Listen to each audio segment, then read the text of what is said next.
racist cop harasses black woman. Moments later, he finds out she's Secret Service.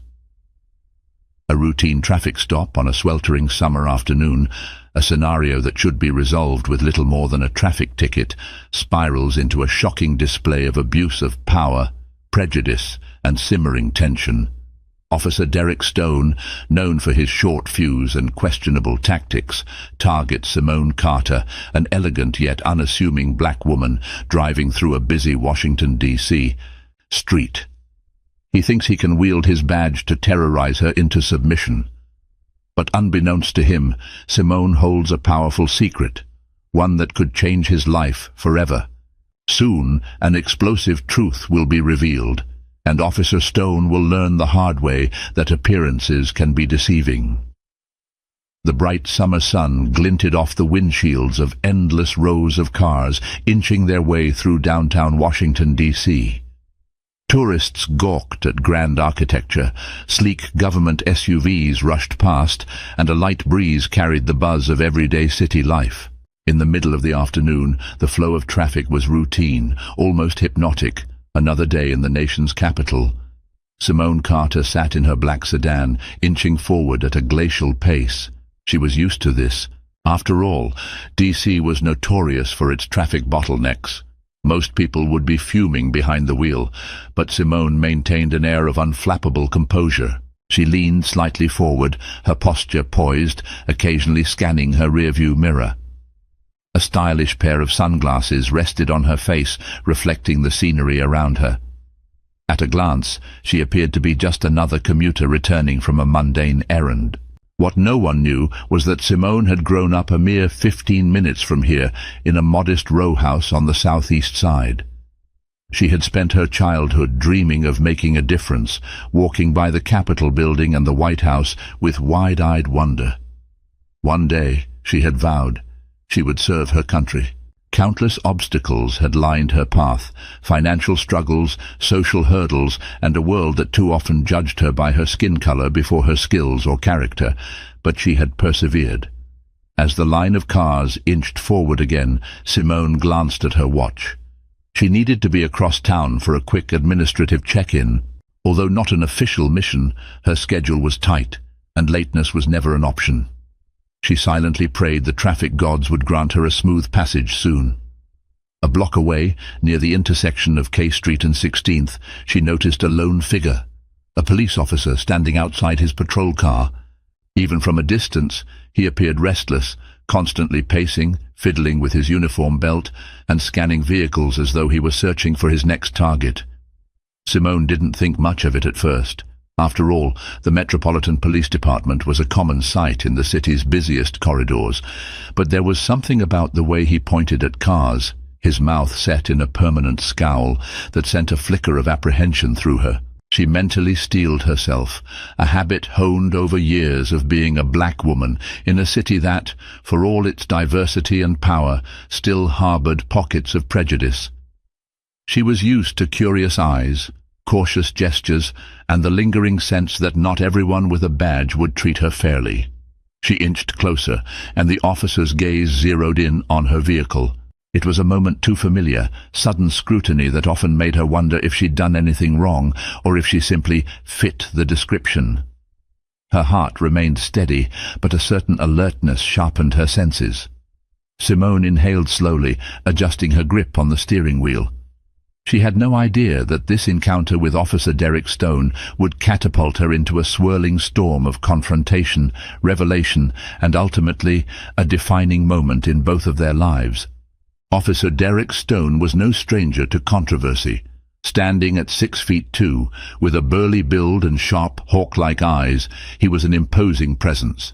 Even in a department with strict protocols and oversight, he'd earned a reputation for being too quick to draw his weapon and far too eager to force compliance.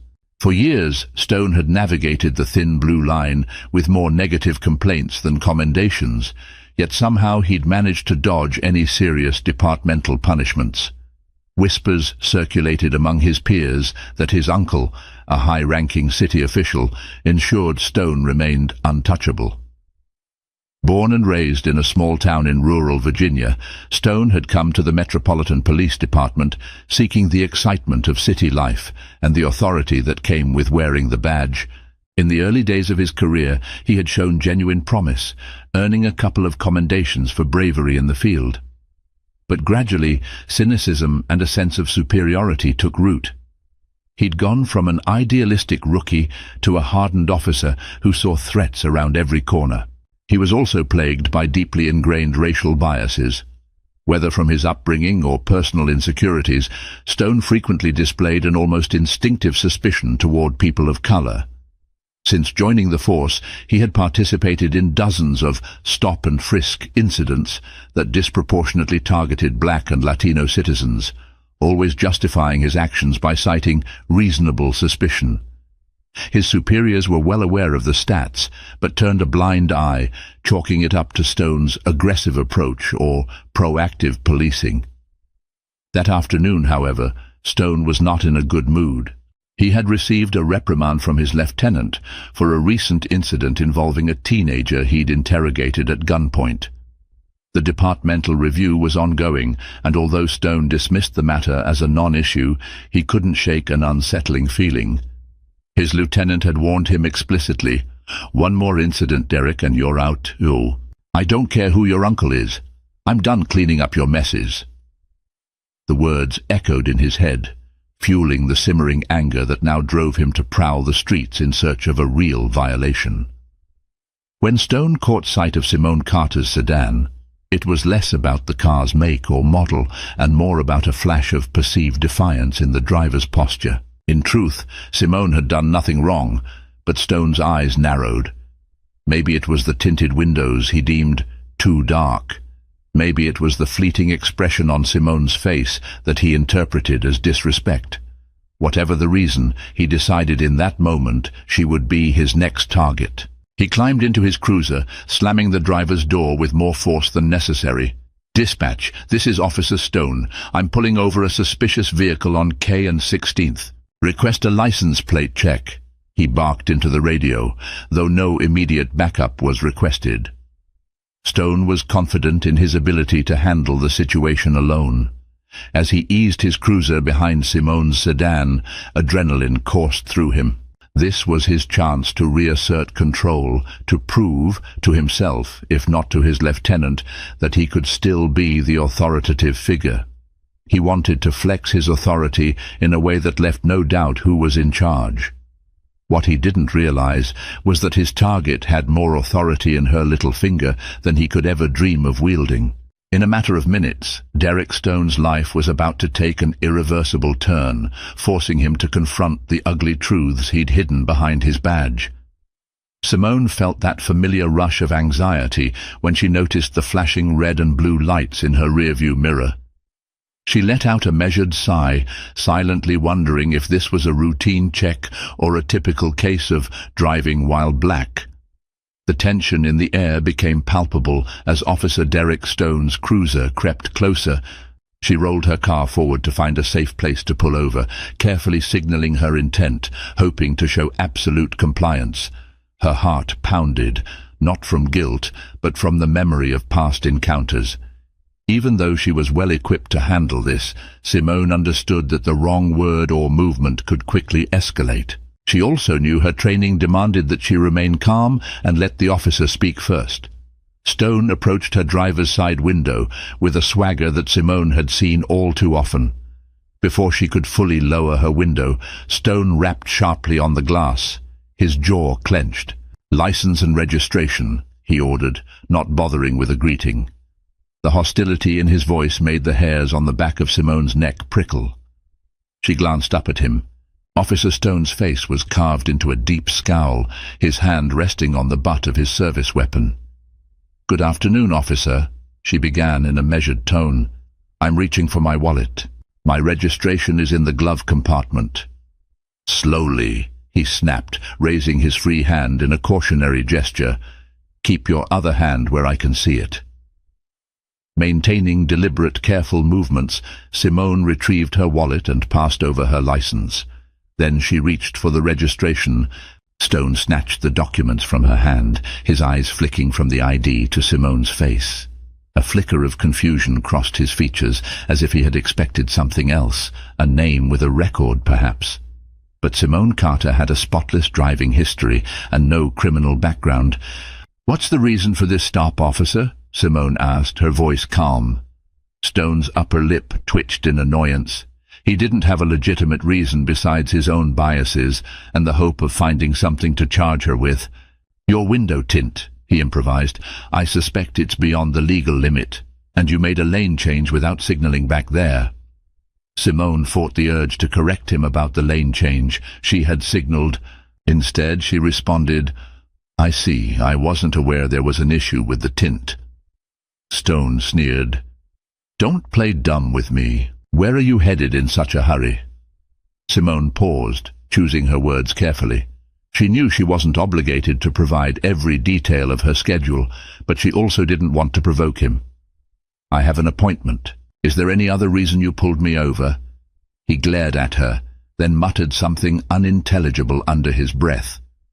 "Wait here," he commanded, turning sharply on his heel to head back to his cruiser.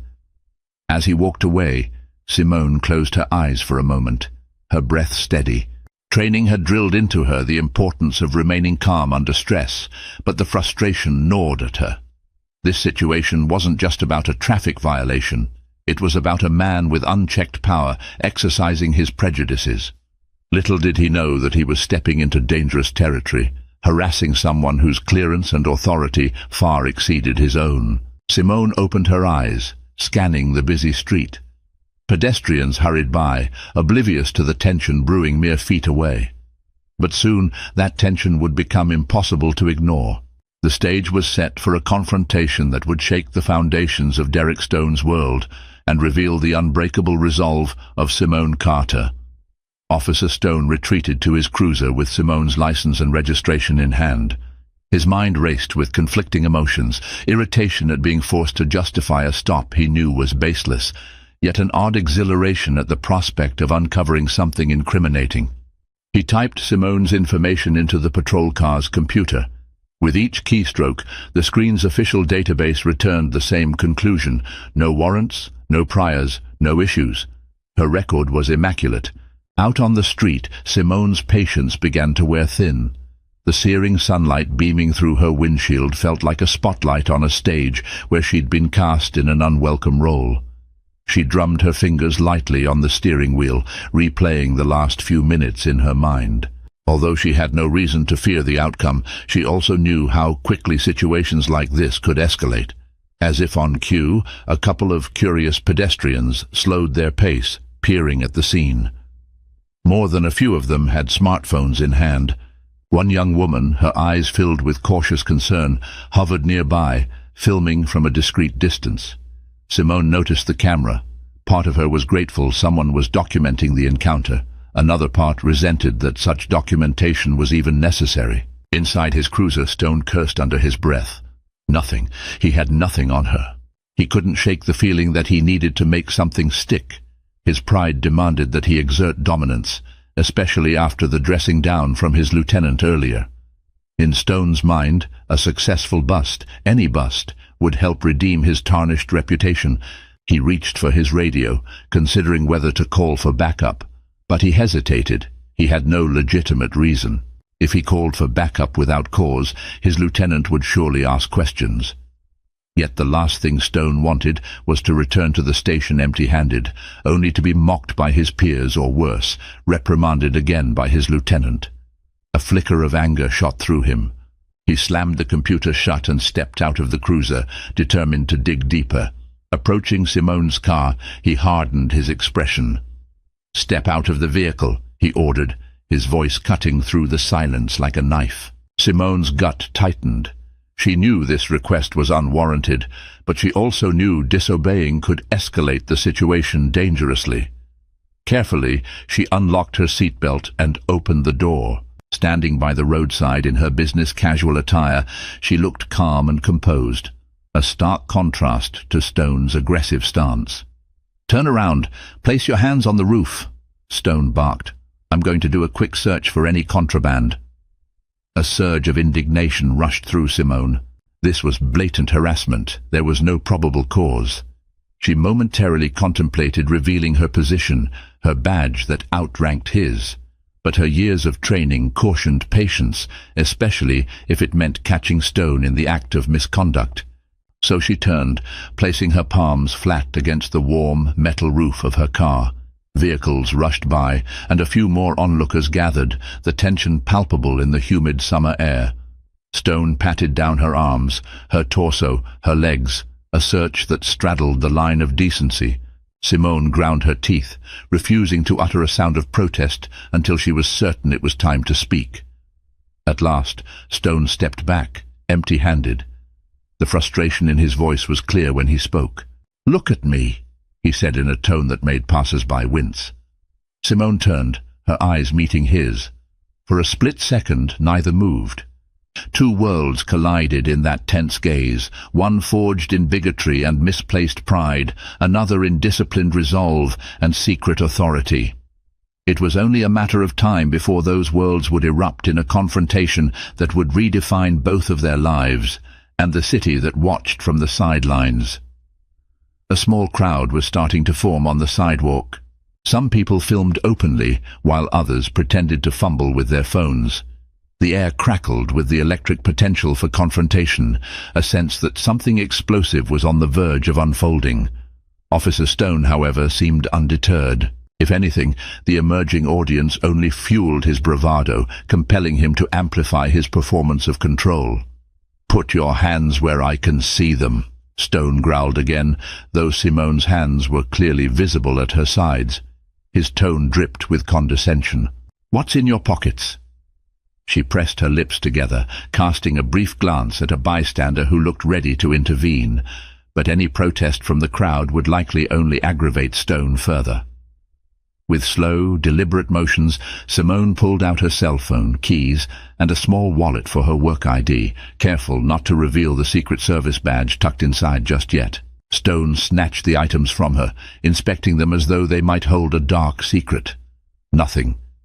He let the keys and phone clatter to the hood, which elicited gasps from the onlookers. Simone's frustration grew, but she forced herself to remain calm. A soft but firm voice from the crowd piped up, "Hey, officer, you've got no reason to treat her like that." A middle-aged man in a button-down shirt stepped forward. His face was reddening, not from embarrassment, but from anger. Stone whipped around. "This is a police matter. Step back," he hissed, one hand drifting toward the holster on his hip. The man raised his hands in surrender. "I'm just saying," he murmured, retreating a few steps. "No need to be rough." Now thoroughly on edge, Stone pointed at the small congregation of onlookers, his eyes livid. "All of you back off. This is an active investigation." With the tension at a boiling point, Simone seized the moment. "Officer," she said quietly, lifting her chin, "I think we both know this isn't a legitimate investigation. You've done your search and you found nothing." Stone turned back to her, rage twisting his features. "Don't tell me how to do my job," he snapped. "For all I know, you're involved in something illegal. You're acting suspicious." Simone's eyebrows lifted ever so slightly. She took a deep breath.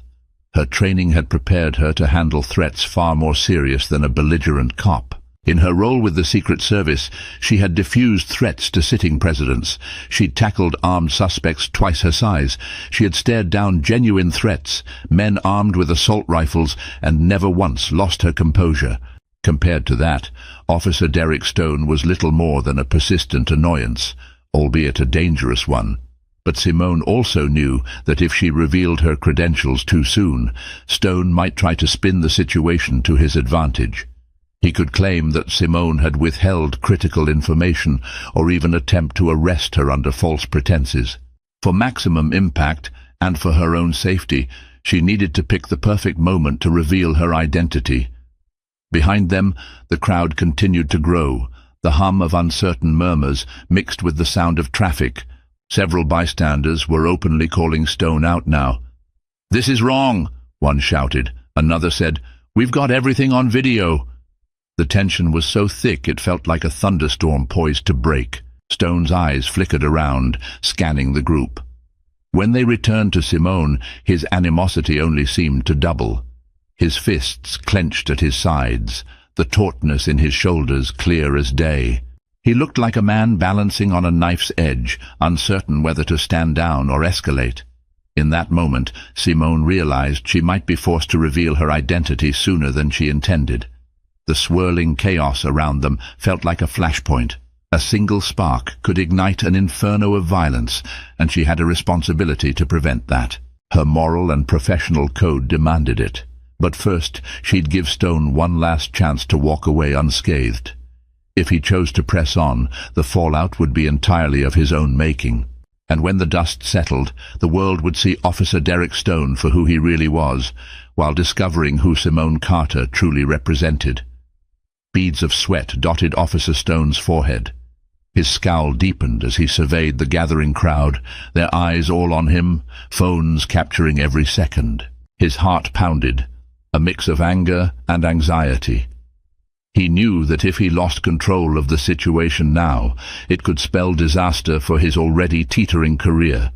Yet the fear of appearing weak pushed him deeper into hostility. In a sudden move, Stone grabbed the radio on his shoulder. "Dispatch, I need backup at K and 16th, immediate," he shouted. He deliberately kept his tone urgent, as if facing a dangerous suspect. The words sent an uneasy ripple through the bystanders. Many recognized the tactic of overplaying a situation to justify an arrest or violent action. Simone's pulse quickened. She could imagine how the call for backup would be framed. A non-compliant individual, possibly armed, requiring immediate attention. Soon, more officers, maybe even a squad, would descend on the scene, likely predisposed to trust Stone's version of events. She glanced at the faces in the crowd, some of them visibly concerned. A few passers-by murmured about leaving, fearing the chaos that often followed police escalation, but others stayed, perhaps feeling a moral obligation to witness and record. Stone turned back to Simone, his lips curled into a triumphant sneer. "Now, we're gonna straighten this out. And if I find out you've been lying about anything, it's going to be a long day for you." Simone weighed her options carefully. If she waited too long to reveal her badge, the arrival of more officers might complicate matters. Alternatively, if she showed it prematurely, Stone might lash out. Her mind raced through the protocols she had memorized during her Secret Service training, how to handle an aggressive law enforcement officer without blowing her cover prematurely. She chose to speak measuredly. "Officer, I've complied with all your requests. You have my license, my registration, and you've searched me. I'm not carrying anything illegal. Is there any reason for you to continue detaining me?" Stone's eyes flickered with uncertainty. He opened his mouth, but before he could reply, the roar of sirens approached. 2 additional patrol cars pulled up, lights flashing, adding to the spectacle unfolding on the street. From one of the cars emerged a female officer with short, cropped hair, her expression a mix of concern and irritation. "Stone, what's going on?" she demanded, marching over. Her name tag read Officer Delgado, and she looked from Stone to Simone and then to the crowd. Stone's posture stiffened as he replied curtly, "Need you to help me contain the suspect?" "She's being—" "Suspect?" Officer Delgado echoed, eyeing Simone's calm stance. Something about this scenario didn't sit right with her. She glanced at the bystanders, who were gesturing emphatically at their phones. Murmurs of harassment and no probable cause filled the air. A second officer, a tall man named Officer Hughes, came around to Stone's side, looking more perplexed than anything. "Stone, we got your call. What's the probable cause for a search and detainment?" Stone bristled. "She has illegal window tint and was driving erratically. Plus, she's been uncooperative." "So I had reason to suspect—" Delgado's brow furrowed. She gazed at Simone, who stood with her chin held high, clearly not causing any disturbance. "Did you find anything suspicious on her or in her vehicle?" "No," Stone admitted, as if the word tasted bitter. Officer Delgado's eyes narrowed. She sensed that Stone was manufacturing a crisis. The onlookers' phones captured every flicker of emotion on her face. If there was one thing Delgado despised, it was seeing her department's reputation tarnished by unnecessary aggression. Simone seized the opportunity, subtly clearing her throat. She felt the weight of her credentials in her pocket, a silent reminder of who she truly was. Time was running out, and if she didn't speak soon, the situation might spiral beyond her control, something the Secret Service could not afford. She looked directly at Delgado and Hughes, ignoring Stone's glare. "Officers, I have some information that may clarify why this stop is a mistake. If you'll allow me, I'd like to show you something that proves I'm no threat."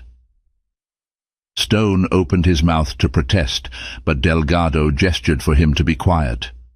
"Go ahead, ma'am." Heart thudding, Simone reached cautiously into her jacket, praying that common sense would prevail over Stone's paranoia. She was about to reveal her true identity in front of a crowd and half the DC police force. Little did she know, her words would not only expose Stone's biases, but also ignite a chain of events that would change their lives forever. The sidewalk fell silent, save for the humming engines and the distant chatter of traffic. Simone carefully pulled out her leather badge holder, unfolding it with calm, deliberate precision. For a split second, Stone and the other officers tensed, hands reflexively hovering near their holsters. The tension was suffocating, as if the entire city paused to hold its breath. Then Simone flipped open the holder, revealing the unmistakable insignia of the United States Secret Service.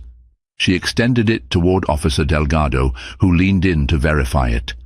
Her face immediately shifted from skepticism to astonishment, and then to a kind of incredulous respect. Officer Hughes, peering over Delgado's shoulder, widened his eyes. Even a few bystanders craned their necks, trying to catch a glimpse of the emblem.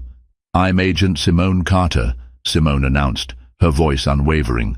"I'm with the Secret Service, assigned to protective duties in Washington, D.C.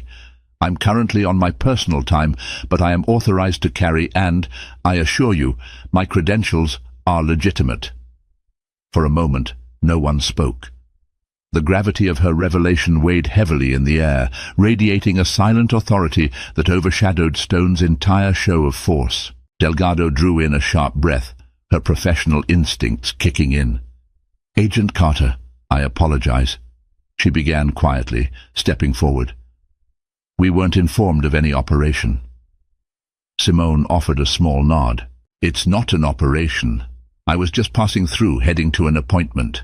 This stop," she gestured politely to Stone, "seems to have been a misunderstanding." Officer Stone, however, seemed rooted to the spot. A mixture of disbelief and panic flooded his expression. He stared at the badge as though it were a weapon aimed directly at him. All the bravado, all the arrogance drained from his face, replaced by a sickly pallor. For a beat, he said nothing, his mind racing to salvage what remained of his credibility. One of the bystanders broke the silence. "She's Secret Service?" came a whispered exclamation, and the crowd erupted into a confused yet rapturous buzz. Phones were lifted higher, capturing every angle of Stone's humiliation. Finally, Stone managed to speak. This can't be right," he stammered. "Why didn't you identify yourself earlier?" His tone was accusatory, as though he were the wronged party. Simone inhaled, mustering patience. "I am not obligated to inform every officer who stops me that I'm Secret Service, especially if there's no legal reason to stop me in the first place. I complied with your requests, hoping we could resolve this quickly, but you escalated the situation, officer." Delgado and Hughes shot each other troubled looks. Hughes cleared his throat. "Agent Carter, let's get this straightened out immediately. Would you like to file a complaint?" Stone's mouth fell open. He looked at Hughes, as though betrayed, but Hughes simply shrugged. He was following protocol. Simone exhaled slowly, glancing at the crowd behind them, still filming, still whispering. She could practically see the headlines forming. "I'd like to be on my way," she said, her voice firm but not unkind. "I have commitments. and I don't wish to make a bigger scene. However, I will be reporting this incident through the appropriate channels." Stone's breath came in quick, shallow bursts. His eyes darted from Simone's badge to the faces of his fellow officers, to the onlookers with cameras. He realized, with dawning horror, that this was more than just a minor embarrassment. This was the kind of scandal that could end careers, especially his already shaky one. Despite the surge of triumph and anger coursing through her, Simone forced herself to remain poised. She carefully closed her badge holder and returned it to her pocket. The cat was out of the bag. Officer Stone's harassment was now a matter of record, witnessed by multiple phones, multiple officers, and, most significantly, a federal agent whose word held serious weight. And in the world of law enforcement politics, a single complaint from a Secret Service agent could rain down consequences far more severe than any routine citizen complaint. With her cover officially blown, Simone steeled herself for the ripple effects that were sure to follow, for Stone, for the department, and even for her own career. The moment Simone reholstered her badge, the atmosphere underwent a dramatic shift. No longer were people murmuring about an abusive cop. Now they were witnessing a scandal in the making, one involving a racist officer who had just harassed a federal agent. Phone cameras captured every excruciating second of Stone's mortification, ensuring that the encounter would outlive the day. Officer Delgado took charge. "Agent Carter, I'm sorry you had to go through that," she said, her voice tinged with genuine remorse. "We'll escort you if you'd like to leave. If you need to file a formal complaint, or if you want to speak with our watch commander, we can arrange that." Simone shook her head, briefly glancing at Stone, who looked like he wished the sidewalk would swallow him whole.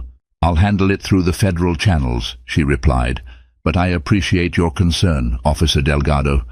Delgado nodded, then turned to Stone, her tone shifting to one of stern professionalism. "Stone, hand over her license and registration, right now." For a moment, Stone hesitated, still dazed. Delgado's eyes flickered with impatience. "Now, officer," she repeated, her voice cold. With trembling hands, Stone relinquished Simone's documents. She took them back calmly, sliding them into her pocket. "Thank you," Simone said, addressing Delgado and Hughes, not Stone. Then, turning to the small crowd of onlookers, she offered a nod of gratitude. "Thank you for your concern, everyone. I'm fine." Slowly, the crowd began to disperse. Some people shouted words of support, others glared daggers at Stone, and a few even gave Simone a respectful salute when they learned she was Secret Service. The tension in the air started to ease, replaced by a wave of curiosity and a subtle undercurrent of condemnation aimed squarely at Stone. With a final glance at Stone's ashen face, Simone stepped into her car. She turned the key, the engine rumbling to life, and pulled away from the curb. In her rearview mirror, she saw Officer Delgado radioing in what looked like a code for "all clear," while Stone stood stiffly, arms at his sides, as though shackled by his own shock. The image stayed with her as she drove off, heart still pounding at the near miss she'd just experienced. Meanwhile, Stone remained rooted on the sidewalk, Officer Hughes hovering nearby. Delgado, speaking quietly into her shoulder radio, relayed the situation to their commanding officer. It was protocol. An incident involving a federal agent required immediate documentation. Stone's face burned hot with the knowledge that his superiors, and possibly the mayor's office, would be alerted. Worse, the presence of cameras guaranteed that this fiasco would spread across social media like wildfire. Delgado finished her transmission and turned to Stone, shaking her head. "What the hell were you thinking?" she demanded. "We talked about this kind of behavior, Stone. You're on thin ice." He wanted to defend himself, to say that Simone had acted suspiciously, or that he was only doing his job, but the words stuck in his throat. He knew none of it would fly, especially given the footage. The look in Delgado's eyes told him that she was done covering for him, or letting him skate by on his uncle's influence. "We're heading back to the precinct," she ordered, her tone merciless. "I'm filing an immediate report with the lieutenant." She paused, letting her gaze rake over Stone's hunched shoulders. "I suggest you get a lawyer." At that moment, Stone realized that everything he'd been warned about had come to pass. His record of borderline stops, his refusal to let go of his prejudices, his quick temper, all of it had led to this very public, very humiliating downfall, and something told him this was only the beginning. At the precinct, the shockwaves of the day's events grew louder. Rumors flitted between the ranks. Stone had harassed a Secret Service agent, it was all on camera, and the agent was likely to file a formal complaint. Whispers circulated about how the city's leadership, including Stone's uncle, wouldn't be able to suppress such a high-profile incident.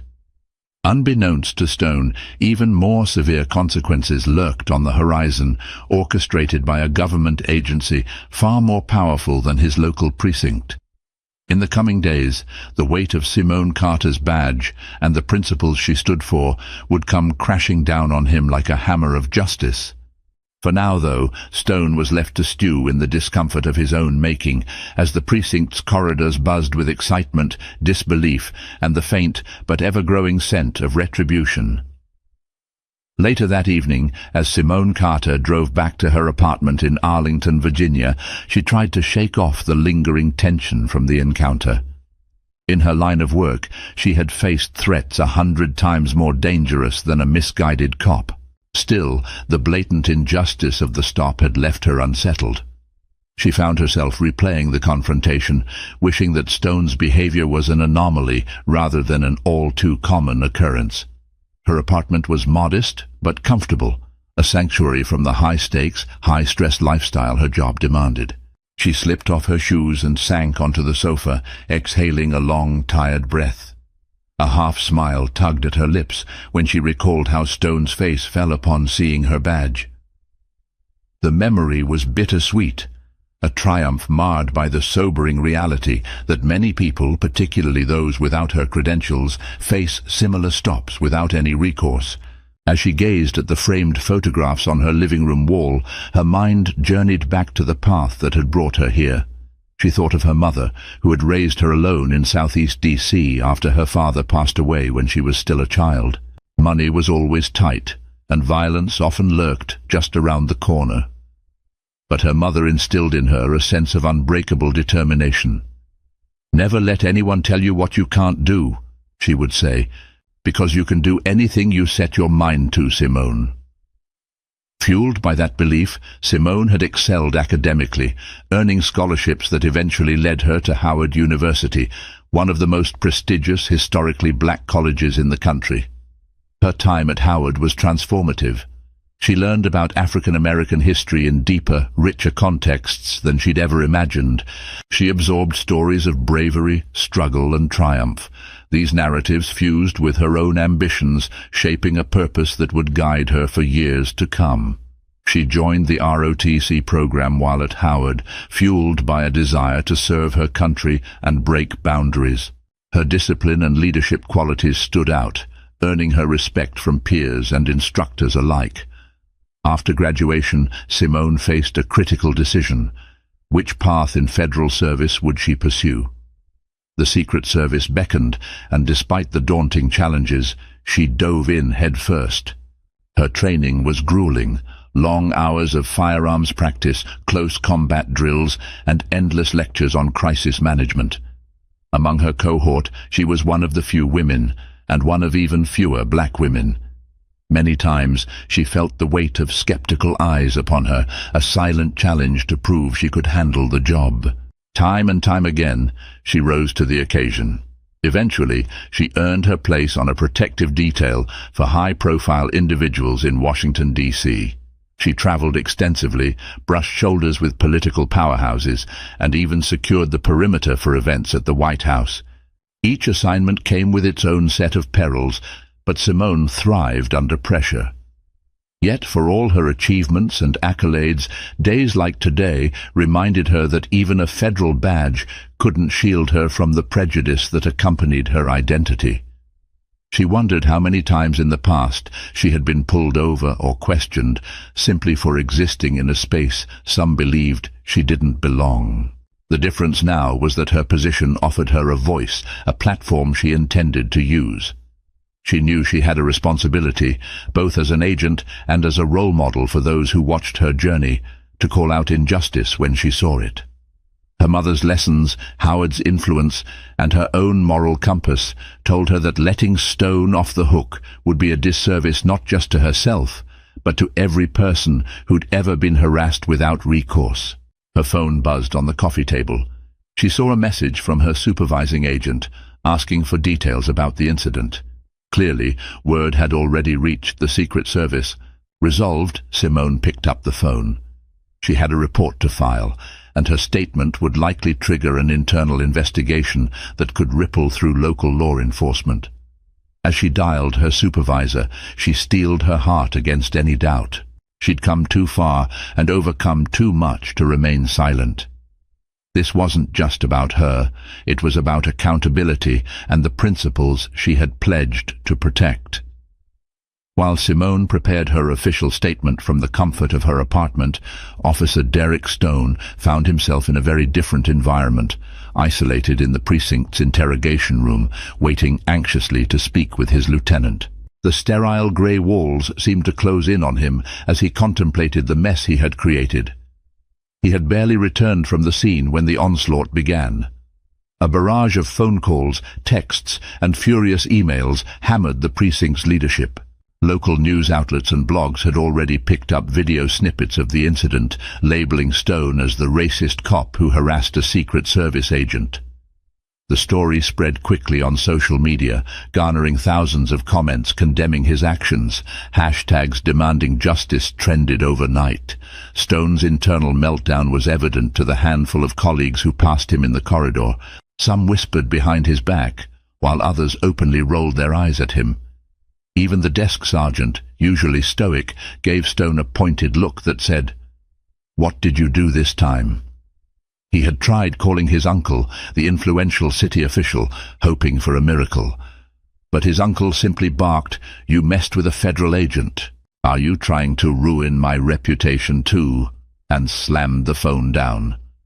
It was clear that any protective shield Stone once relied upon had vanished.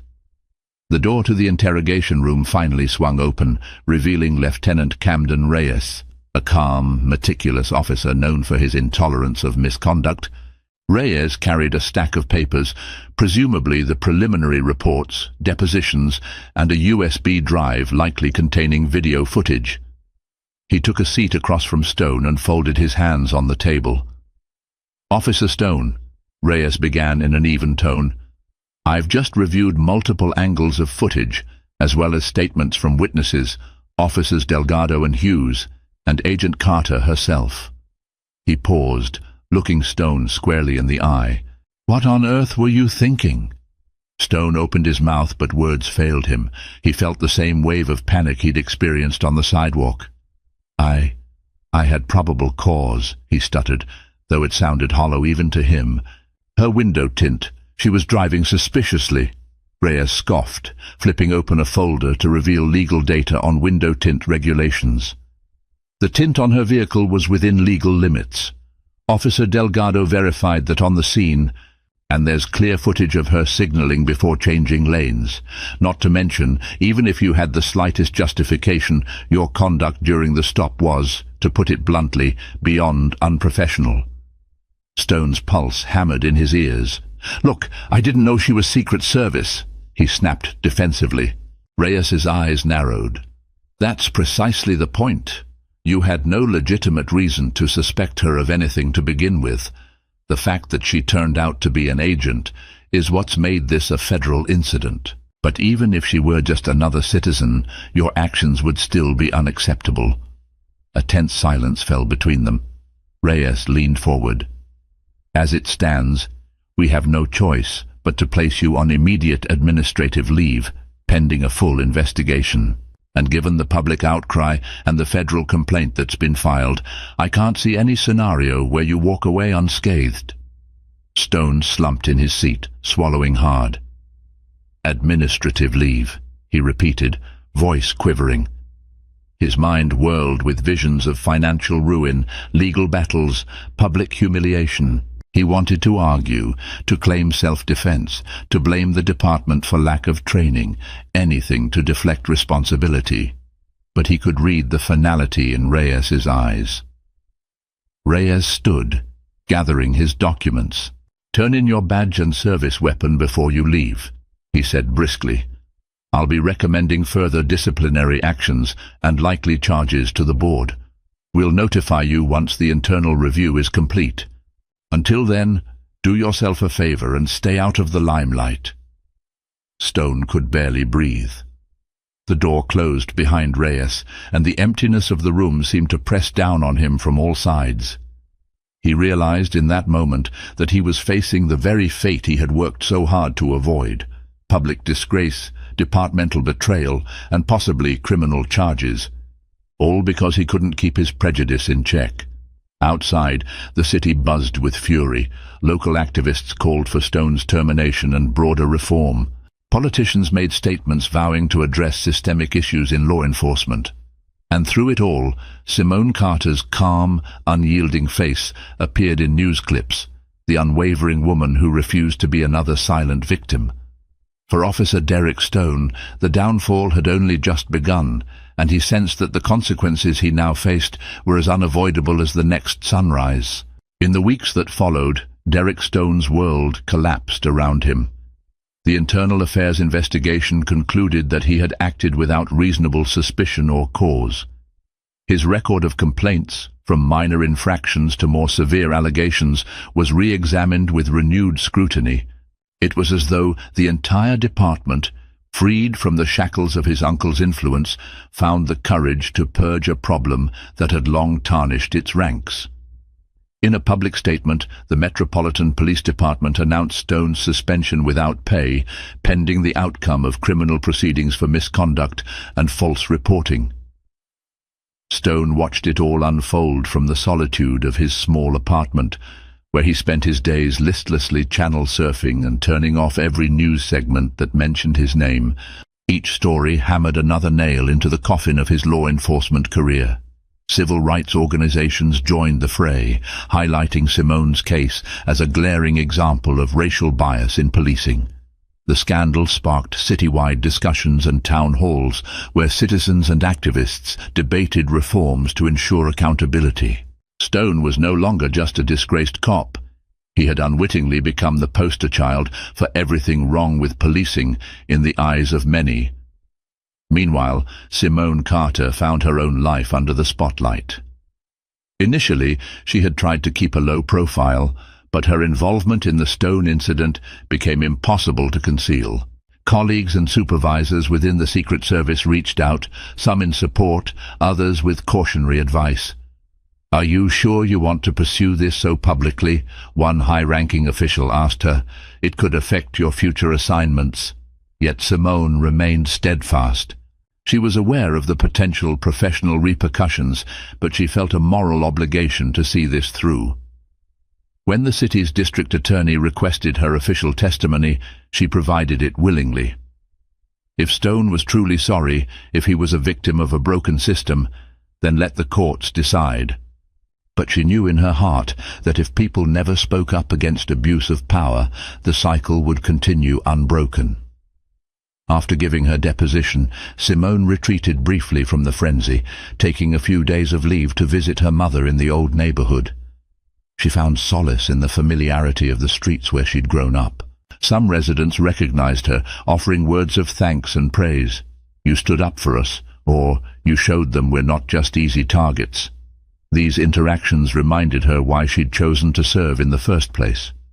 On the last day of her visit, she took a walk past the White House, feeling a sense of pride wash over her. She had come so far from the young girl who once marveled at these historic buildings. Now she was one of the guardians entrusted with their protection, and by standing up to Stone, she had in a way protected the ideals these buildings represented: justice, equity, and the rule of law.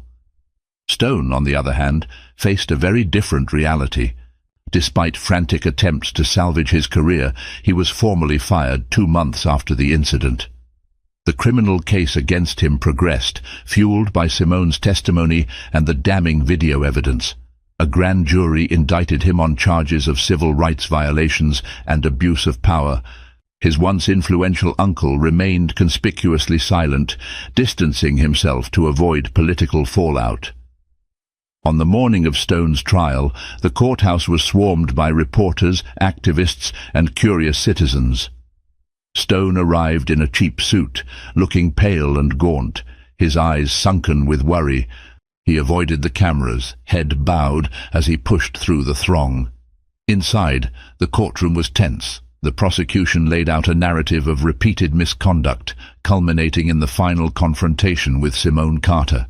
Even Stone's court-appointed attorney seemed resigned, struggling to mount a convincing defense. Though the trial had only just begun, Stone already felt the cold hand of karma clutching at his shoulder. This wasn't a matter of if he'd face consequences, but how severe they would be. The city, once indifferent or silently complicit in his actions, demanded accountability now, and while Stone wrestled with the wreckage of his choices, Simone resumed her duties with quiet determination. She stood post at high-level gatherings, guided visiting dignitaries through secure areas, and trained younger agents. Occasionally she caught a glimpse of the headlines about the Stone case. Each update was a stark reminder of how swiftly justice could move when the right levers were pulled. She took no pleasure in Stone's downfall, but she found solace in knowing that her stance, her voice, had made a difference. Life in Washington, D.C. rolled on, the city's ever-beating heart pushing it forward through political storms and social upheavals. And within that tapestry, Simone Carter continued to serve, upholding a duty far greater than any one person or institution. The illusions Officer Stone once held, of invincibility, of power without consequence, had been shattered. In their place, a small but significant glimmer of hope emerged, reminding everyone that accountability, while often delayed, eventually finds its mark. When a single moment of bigotry collided with a lifetime of resilience and training, the fallout was both inevitable and transformative. Officer Derek Stone, blinded by prejudice, never anticipated that his victim could be someone with the full backing of the federal government and a fierce moral code. Simone Carter's courage and unyielding belief in justice shone through, exposing a broken system and igniting conversations that reached far beyond a single traffic stop. If this story moved you, made you think, or stirred any emotions, I invite you to become part of the discussion. Like the video to show your support, share it to spread the message of accountability, and subscribe to stay connected with more stories that illuminate truths we can't afford to ignore. Your voice matters. Let's continue to amplify it together, ensuring that justice and fairness remain within everyone's reach.